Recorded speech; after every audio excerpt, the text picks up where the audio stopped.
반갑습니다. 여러분, 치열했던 젊은 날을 지나 어느덧 인생의 가을 혹은 겨울의 초입에 서 계신 여러분, 그동안 가족을 위해, 사회를 위해 참으로 애 많이 쓰셨습니다. 오늘 우리는 조금은 뼈아프지만 남은 인생을 가장 나답게 그리고 평온하게 살아가기 위해 꼭 짚어보아야 할 주제에 대해 깊은 이야기를 나누려 합니다. 바로 나이 들어 가장 조심해야 할 입버릇 5가지, 외로움을 자초하는 말들입니다. 편안한 의자에 기대 앉으시거나 따뜻한 차 한 잔을 곁에 두고 제 이야기에 귀 기울여 주시기를 바랍니다. 은퇴를 기점으로 우리의 삶은 거대한 변화를 맞이합니다. 매일 아침 출근할 곳이 있었고 챙겨야 할 자녀들이 북적이던 집안은 어느새 고요해집니다. 이 고요함 속에서 문득 밀려오는 감정이 바로 상실감과 외로움입니다. 세상의 중심에서 조금 비춰선 듯한 기분, 내 쓰임새가 다한 것은 아닐까 하는 불안감이 가슴 한구석을 서늘하게 만들 때가 있지요. 사람은 본능적으로 외로움을 느낄 때 누군가와 연결되고 싶어 합니다. 자녀에게 전화를 걸어보고 옛 동료나 친구들을 만나 대화를 나누며 내가 여전히 건재하다는 것을, 내 삶이 가치 있었음을 확인받고 싶어 합니다. 그런데 참 아이러니하게도 우리가 연결을 원해서 꺼낸 말들이 오히려 사람들을 멀어지게 하고 스스로를 더 깊은 외로움의 섬으로 가두는 경우가 많습니다. 나이가 들면 얼굴에 책임을 져야 한다는 말이 있듯 우리의 입버릇에는 우리가 살아온 세월과 현재의 마음 상태가 고스란히 담겨 있습니다. 마음속에 불안과 서운함, 과거에 대한 집착이 자리 잡고 있으면 그것은 가시돋침말이 되어 무방비 상태의 상대방을 찌르게 됩니다. 우리는 그저 위로받고 싶고 인정받고 싶었을 뿐인데 돌아오는 것은 상대방의 차가운 반응이나 형식적인 대답뿐일 때가 많습니다. 철학자 하이데거는 언어는 존재의 집이다 라고 말했습니다. 내가 평소에 어떤 말을 쓰느냐가 곧 내가 어떤 세상에 살고 있는지를 결정한다는 뜻입니다. 만약 내 입버릇이 타인을 탓하고 과거에 얽매여 있으며 스스로를 깎아내리는 말들로 채워져 있다면 나의 노년은 결국 좁고 어두운 방이 되고 말 것입니다. 반대로 내 입에서 나오는 말이 따뜻하고 포용력 있으며 현재에 머물러 있다면 나의 노년은 볕이 잘 드는 너른 정원이 될 수 있습니다. 오늘 우리는 나도 모르게 내뱉어 스스로를 고립시키는 5가지 입버릇을 거울 삼아 들여다볼 것입니다. 이를 통해 남을 향했던 시선을 나에게로 돌리고 타인의 인정에 기대지 않고도 홀로 온전하게 설 수 있는 지혜를 함께 찾아보겠습니다. 우리가 가장 먼저 경계해야 할 입버릇은 스스로를 과거의 영광이나 세상에 대한 불만 속에 가두는 말들입니다. 이러한 말들은 듣는 이의 에너지를 빼앗고 대화의 문을 닫아버립니다. 첫 번째 입버릇, 내가 해봐서 아는데, 우리 때는 말이야, 나 때는 말이야. 자녀나 후배들이 어떤 고민을 털어놓을 때 혹은 새로운 사회 현상을 마주할 때 나도 모르게 튀어나오는 말입니다. 이 말의 이면에는 내 경험이 정답이다, 내가 너보다 낫다는 통제 욕구와 인정받고 싶은 마음이 숨어 있습니다. 우리는 격동의 세월을 온몸으로 부딪히며 살아왔기에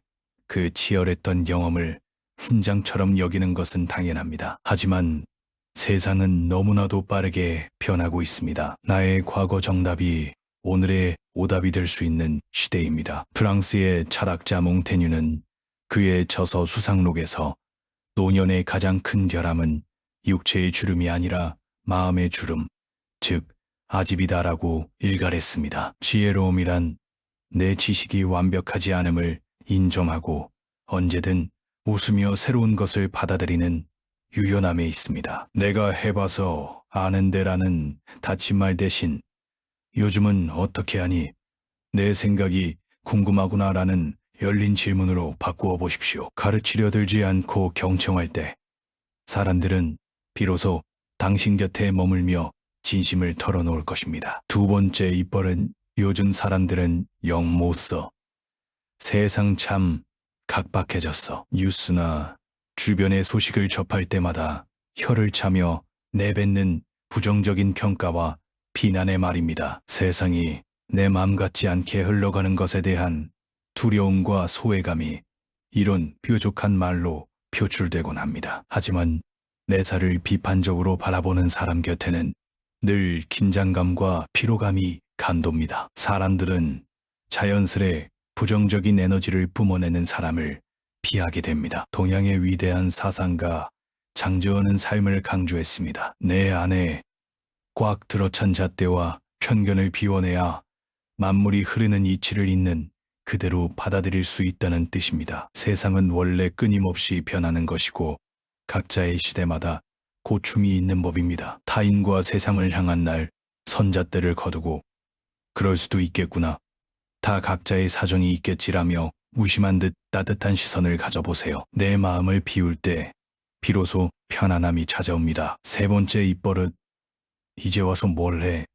늙으면 죽어야지. 자신의 가치를 스스로 깎아내리고 생의 의지를 부정하는 말입니다. 몸이 예전 같지 않거나 무언가 새로운 것을 배우려 할 때 지레 포기하며 내뱉곤 합니다. 이 말은 듣는 가족들의 마음을 아프게 할 뿐만 아니라 무엇보다 자기 자신의 뇌를 병들게 합니다. 말이 씨가 된다는 속담처럼 패배주의적인 말은 정말로 나의 남은 삶을 무가치하게 만들어버립니다. 프랑스의 실존주의 철학자 장 폴 사르트르는 실존은 본질에 앞선다라고 했습니다. 인간은 미리 정해진 운명이나 가치 본질을 가지고 태어나는 것이 아니라 매 순간 나의 선택과 행동 실존을 통해 내 삶의 의미를 스스로 만들어간다는 뜻입니다. 나이가 60이든 80이든 우리는 살아있는 한 매일 새로운 나를 창조할 권리와 자유가 있습니다. 이제 와서 뭘 해가 아니라 오늘 하루 내가 즐거울 수 있는 작은 일 하나를 해보자로 바꾸어야 합니다. 스스로를 귀하게 여기는 사람만이 타인에게도 귀하게 대접받습니다. 다음으로 살펴볼 입버릇은 가장 가까운 관계, 특히 자녀와의 관계에서 깊은 상처를 남기고 스스로를 처절한 외로움으로 몰아넣는 말들입니다. 이 말들의 뿌리에는 타인에게 의존하는 마음, 즉 집착이 있습니다. 네 번째 입버릇. 너희들 편할 대로 해라 하면서 서운한 티를 내는 말. 명절이나 주말에 자녀가 바빠서 오지 못한다고 할 때 겉으로는 쿨하게 괜찮다. 너희들 편할 대로 해라라고 말하면서 속으로는 깊은 섭섭함을 품는 경우가 많습니다. 그리고 전화를 끊고 나서는 며칠 동안 우울감에 빠지거나 나중에 다른 일로 화를 내기도 합니다. 이것은 상대방에게 보이지 않는 죄책감을 심어주는 수동 공격적인 화법입니다. 우리는 자녀를 내 삶의 분신으로 여기고 내가 늙으면 자녀가 내 외로움을 채워주어야 한다는 무의식적인 기대를 품고 살아갑니다. 하지만 다산 정약용 선생의 삶을 들여다보면 우리는 큰 깨달음을 얻을 수 있습니다. 다산은 18년의 기나긴 유배 생활 동안 가족과 생이별을 해야만 했습니다. 처음에는 가족에 대한 그리움과 처지에 대한 원망으로 고통받았지만 이내 마음을 고쳐먹고 오롯이 학문에 정진하며 자신만의 내면 세계를 쌓아 올렸습니다. 가족에 대한 맹목적인 애착을 내려놓고 홀로 서기를 선택했을 때 그는 비로소 내면의 평온을 얻고 위대한 업적을 남길 수 있었습니다. 자녀는 내 외로움을 달래주기 위해 존재하는 도구가 아닙니다. 자녀의 삶을 온전히 독립시켜주고 나는 내 시간을 잘 보내고 있으니 내 삶에 충실하렴이라며 진심으로 응원해줄 때 관계는 더 건강해집니다. 다섯 번째 입버릇.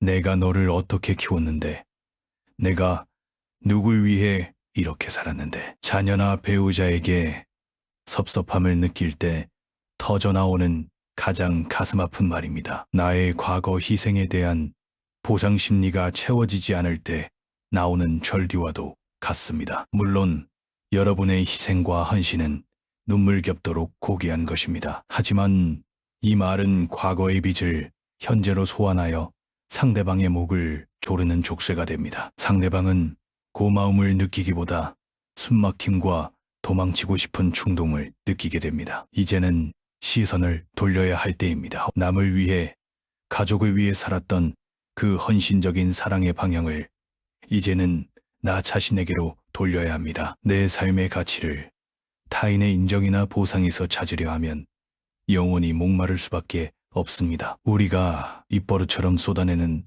외로움의 호소는 사실 혼자 있는 시간을 견디지 못하는 마음에서 비롯됩니다. 우리는 외로움 론리너스과 고독 솔리튜드를 구분해야 합니다. 외로움이 혼자 남겨져서 느끼는 고통과 결핍이라면 고독은 오롯이 나와 대면하여 내면을 채우는 평온하고 풍요로운 시간입니다. 타인에게 집착하는 입버릇을 버릴 때 우리는 비로소 결핍의 외로움에서 벗어나 충만한 고독을 즐길 수 있는 자유인이 됩니다. 사랑하는 시니어 여러분, 지금껏 살펴본 5가지 입버릇 중 혹시 내 이야기 같아 뜨끔하신 적이 있으셨는지요? 자책하실 필요는 전혀 없습니다. 우리는 그저 몰랐을 뿐이고 지금부터 조금씩 방향을 수정해 나가면 됩니다. 인생의 후반전은 타인의 시선이나 기대에서 벗어나 오직 나 자신과 다정하게 대화하며 내면의 정원을 가꾸는 시기여야 합니다. 말은 하루아침에 바뀌지 않습니다. 생각이 바뀌고 마음이 평안해져야 자연스럽게 입버릇도 부드러워집니다. 노년의 고독을 평온함으로 바꾸고 남이 아닌 나를 위해 살아가기 위한 구체적이고 실천적인 마음 챙김 루틴 3가지를 제안해 드립니다. 오늘부터 바로 시작해 보시길 권합니다. 첫째, 아침 물 한 잔과 3번의 심호흡으로 나를 정화하기. 아침에 눈을 뜨면 잠자리에서 일어나기 전 가장 먼저 나 자신에게 다정한 인사를 건네보세요. 오늘도 잘 깨어났구나.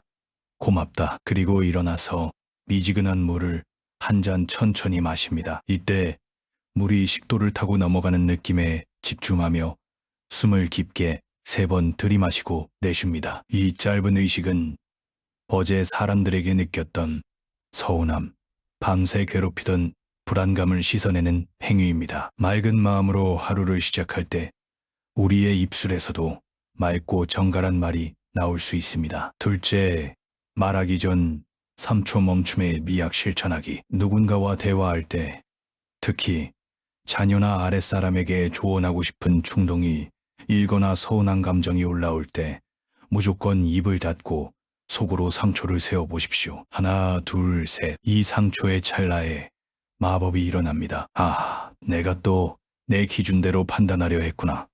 이 말이 저 사람에게 상처가 될 수 있겠구나. 라는 이성의 목소리가 들려옵니다. 그리고 나면 지적하는 말 대신 수고가 많네. 밥은 잘 챙겨 먹고 있니?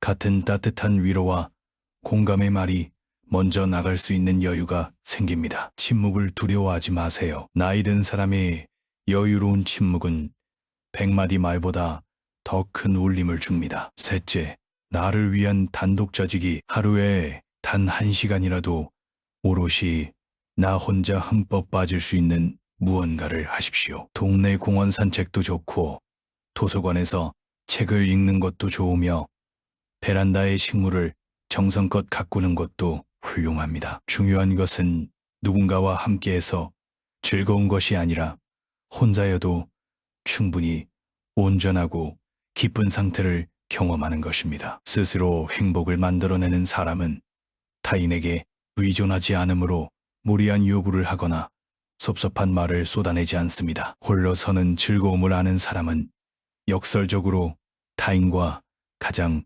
건강하고 아름다운 관계를 맺을 수 있습니다. 여러분, 노년은 결코 쇠퇴하거나 잃어버리는 시기가 아닙니다. 불필요한 인간관계의 거품과 타인을 향한 맹목적인 애착을 걷어내고 내 삶의 진짜 정수를 발견하는 영적 성숙의 시기입니다. 당신의 입술에 머무는 말이 잣대와 비난이 아닌 이해와 축복으로 바뀌기를 바랍니다. 과거의 회한이 아닌 오늘 하루 피어난 꽃 한 송이에 대한 감탄으로 채워지기를 바랍니다. 당신은 지금까지 충분히 잘 살아오셨고 지금 그 모습 그대로도 눈부시게 아름답습니다. 남은 여정은 오직 당신 자신에게 가장 다정하고 너그러운 벗이 되어 주십시오. 혼자서도 평온하고 함께라서 더욱 따뜻한 여러분의 찬란한 인생 이막을 진심으로 응원합니다. 감사합니다.